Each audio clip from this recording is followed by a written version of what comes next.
Ce jour de commémoration du 8 mai 2020 est important parce que nous vivons une période de confinement très particulière et je crois qu'il était important, malgré le confinement, de se réunir et de se remémorer ce qu'a été le 8 mai 45 pour tous les Français à l'époque.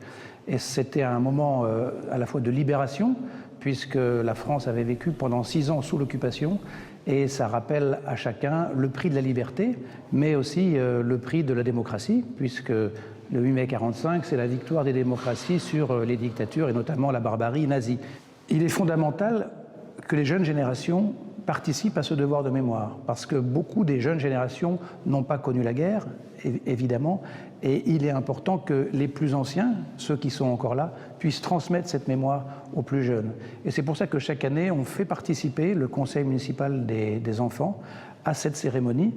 Tous ces noms qui sont derrière moi, qui sont affichés ici sur le mur de l'hôtel de ville, témoignent du fait que de nombreux Montrougiens ont payé un lourd tribut à la patrie et à la libération de notre pays. D'ailleurs, je vous invite à nous rendre aux archives de la ville pour voir comment était Montrouge à cette époque. Allons-y.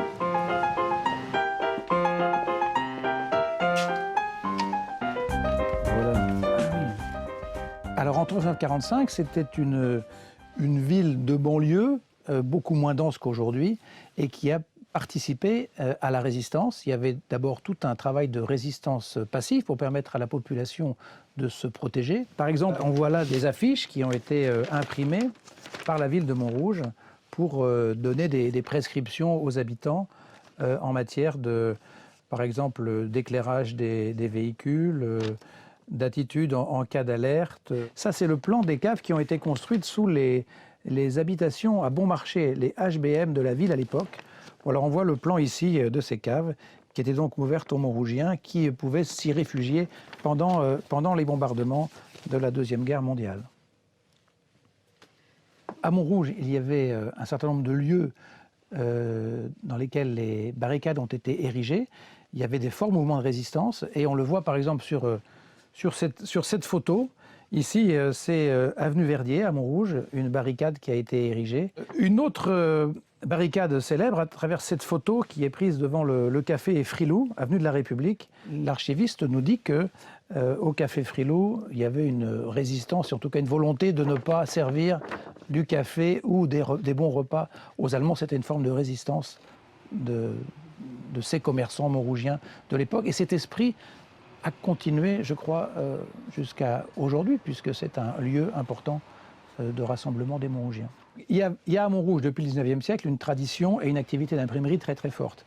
Et cette activité a perduré évidemment pendant la guerre, et de nombreux journaux de la résistance ont été imprimés ici à Montrouge, comme le fameux journal Combat et le journal Résistance. Donc Montrouge a contribué à la résistance à travers cette activité d'imprimerie très importante pendant cette Seconde Guerre mondiale. Le colonel Rol-Tanguy est un personnage important de la Seconde Guerre mondiale puisque c'est lui qui a organisé la libération de Paris. Et ce colonel Rol-Tanguy, il avait ici à Montrouge son PC, son poste de commandement. Il était situé rue Verdier. C'est depuis ce poste de commandement que le colonel Rol-Tanguy a lancé l'appel à l'insurrection en août 1944. Et donc, à partir de cet appel, que Paris a été libéré. J'invite tous les Montrougiens qui peut-être ne connaissent pas ce service des archives à venir le découvrir. Il l'aurait évidemment ouvert. Et je crois qu'ici est conservée la mémoire de notre ville depuis plusieurs siècles. Et donc, c'est une vraie richesse pour notre ville. Et je voudrais saluer le service des archives et inviter les Montrougiens à venir le découvrir et en profiter pleinement.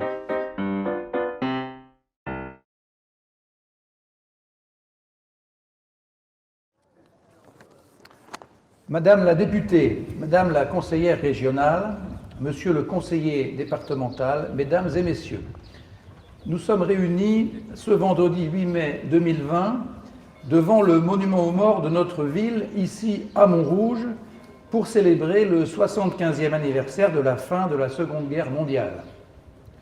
Cette cérémonie, vous l'avez compris, ne sera pas comme les autres. À cause de la crise sanitaire sans précédent que nous traversons, elle ne peut avoir lieu en présence des anciens combattants ni des citoyens montrougiens qui chaque année participent nombreux à cet événement. Malgré ces circonstances, nous avons souhaité que cette cérémonie ait lieu aujourd'hui, ici à Montrouge, avec les représentants de nos institutions. Afin que chacun puisse y assister, elle est retransmise en direct sur le site de notre ville, ainsi que sur nos réseaux sociaux. Et je salue toutes celles et tous ceux qui sont avec nous devant leurs écrans. Comme il est de tradition dans notre ville, et parce que nous considérons qu'il est essentiel que les jeunes générations connaissent notre histoire et en partagent la mémoire, nous avons invité le Conseil municipal des enfants à se joindre à cette cérémonie. C'est ainsi à travers la présence de Célène Bourgaine-Crestia, qui est à mes côtés et qui représente ces enfants, que nos jeunes citoyens de Montrouge seront avec nous ce matin. Nous allons dans un instant l'écouter tous ensemble, nous lire un poème magnifique de Paul Éluard, écrit au cœur de la guerre. Ce texte a été parachuté par les avions anglais sur le sol français pour soutenir les résistants pendant l'été 1942. Écoutons le poète. Célène, c'est à toi. Liberté. Sur les cahiers des colliers, sur le pupitre et les arbres, comme la salade de soleil, j'écris ton nom.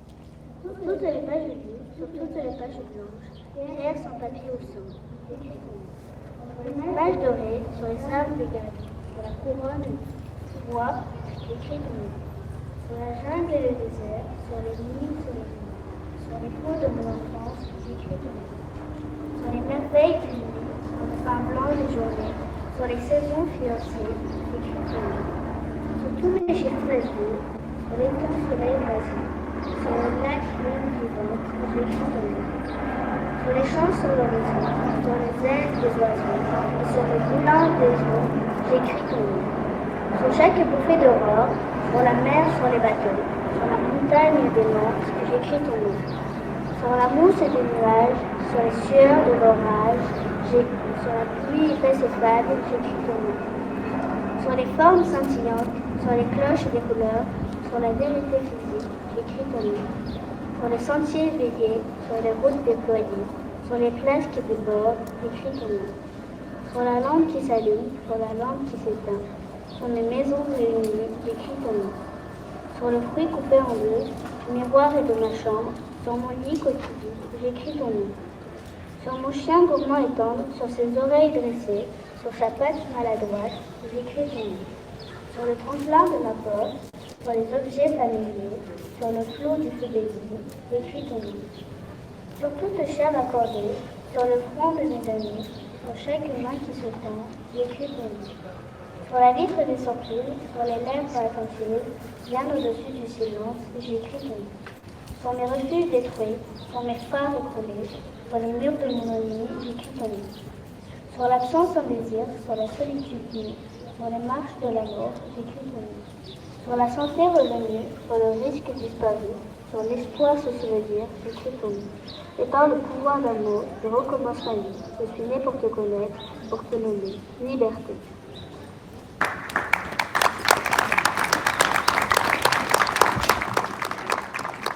Merci Célène. Je vais maintenant vous donner lecture du message du président de la République à l'occasion de la commémoration de la victoire du 8 mai 1945. Ce 8 mai ne ressemble pas à un 8 mai. Il n'a pas le goût d'un jour de fête.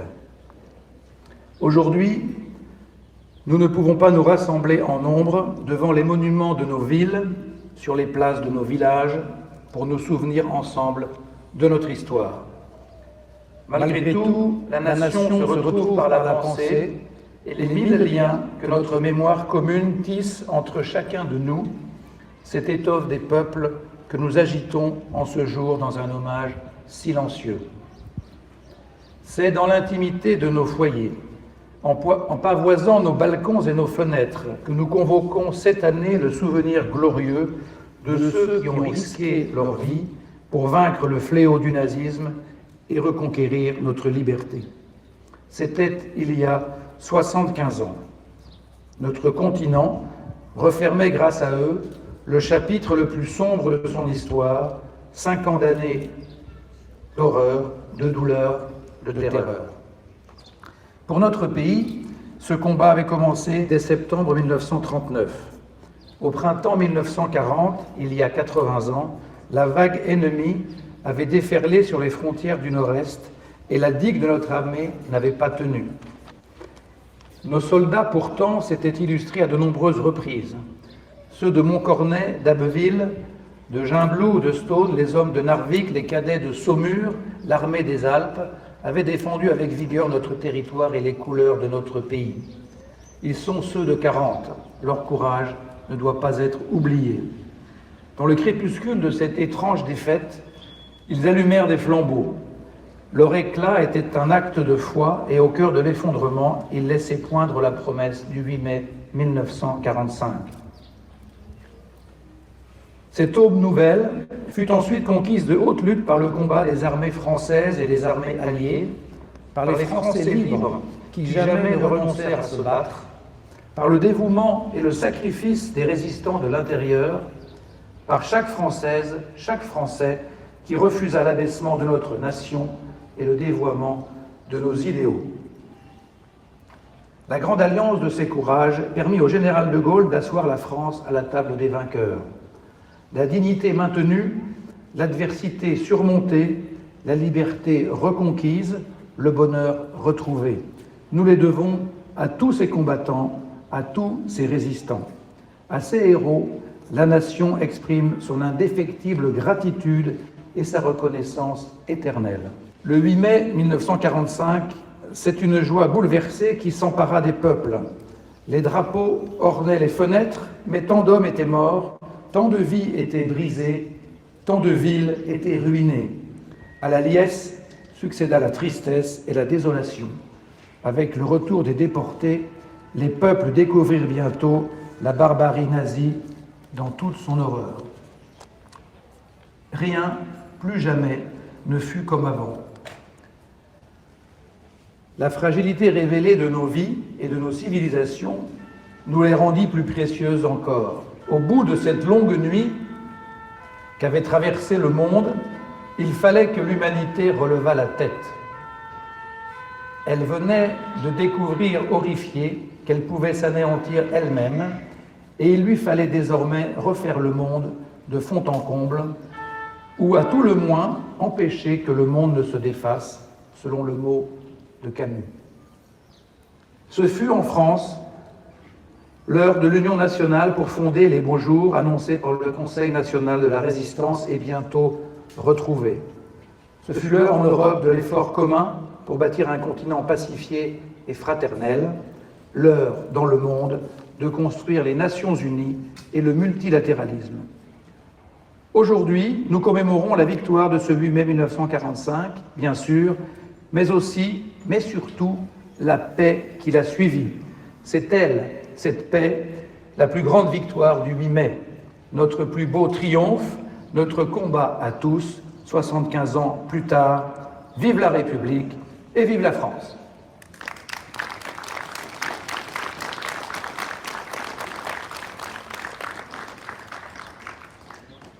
Alors, nous allons maintenant déposer des gerbes de fleurs en mémoire des Montrougiens qui ont donné leur vie pour défendre notre patrie et notre commune lors de cette Seconde Guerre mondiale.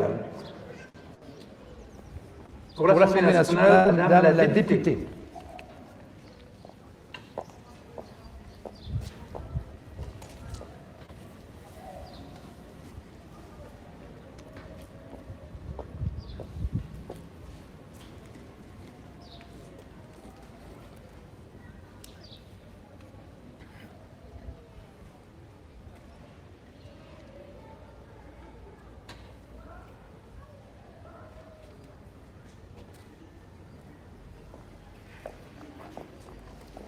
Pour le Conseil régional d'Île-de-France, Madame la conseillère régionale.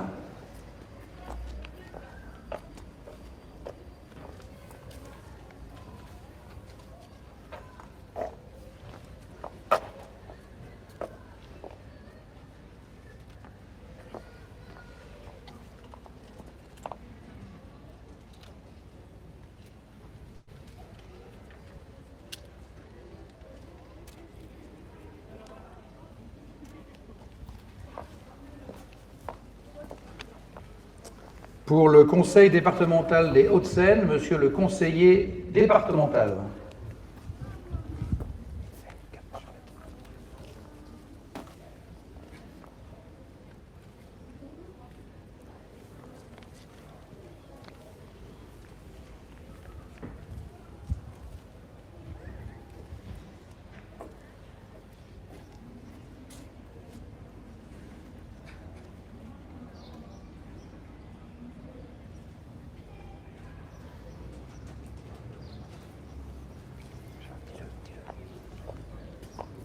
Pour le conseil municipal, monsieur le maire.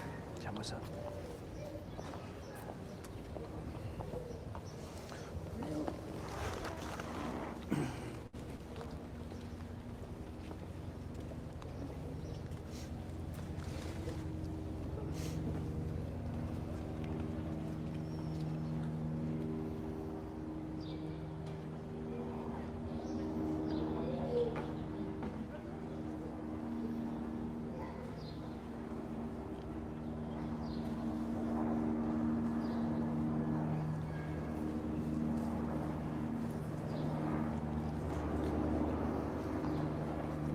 Aux morts.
Cette cérémonie est terminée. Je veux remercier toutes celles et tous ceux qui ont contribué à son organisation, ainsi que celles et ceux qui l'ont suivi à distance. Je vous souhaite une belle journée.